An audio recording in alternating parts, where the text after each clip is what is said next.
America is a nation more divided than ever. So much so that just saying Divided. has become a cliche. But what does divided actually mean? Political antipathy has increased for the past decade, meaning Republicans are more likely to hate Democrats and Democrats are more likely to hate Republicans, meaning less civil debate and a lot more finger-pointing. But was it always this way?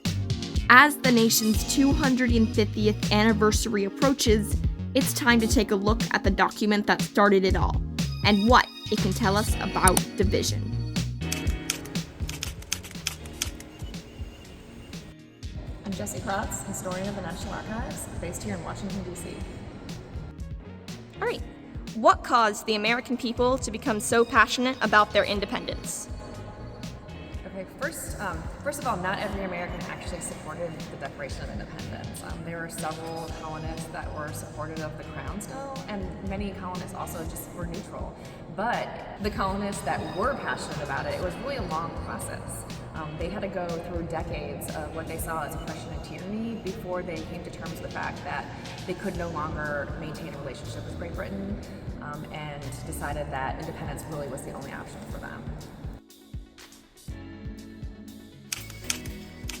What was the typical American thinking when the Declaration was signed? Was there a lot of division?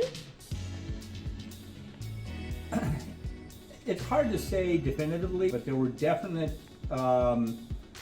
pockets, and a lot of people who thought of themselves as more as being British subjects than they did as being Americans at this point. At the beginning of the Constitutional Convention, we were a loose confederation of states. By the end of it, we were the United States. We were we the people. And then by the time that it was ratified, that's when I really think that you get the concept of we're really one country. But it took probably centuries still. I mean, we're probably still fighting it now of being truly united as a nation.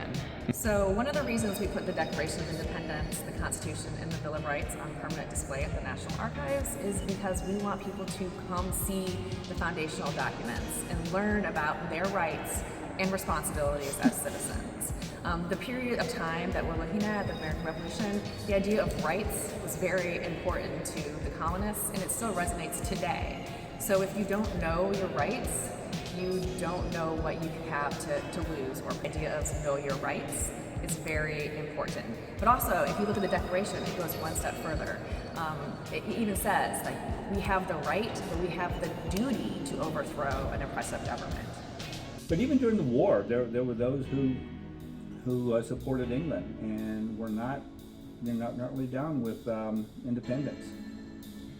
So one of the documents that we have in our holdings is a letter from George Washington writing from New York in 1776, and it was after a really big fire that happened. And it was during the period of, when there was, loyalists and there was the British troops and the American troops were all in New York, and it was sort of this pressure cooker, and no one knows who started the fire, even to this day. People blame the colonists, people blame the military, people blame the British, and no one really knows how that fire started.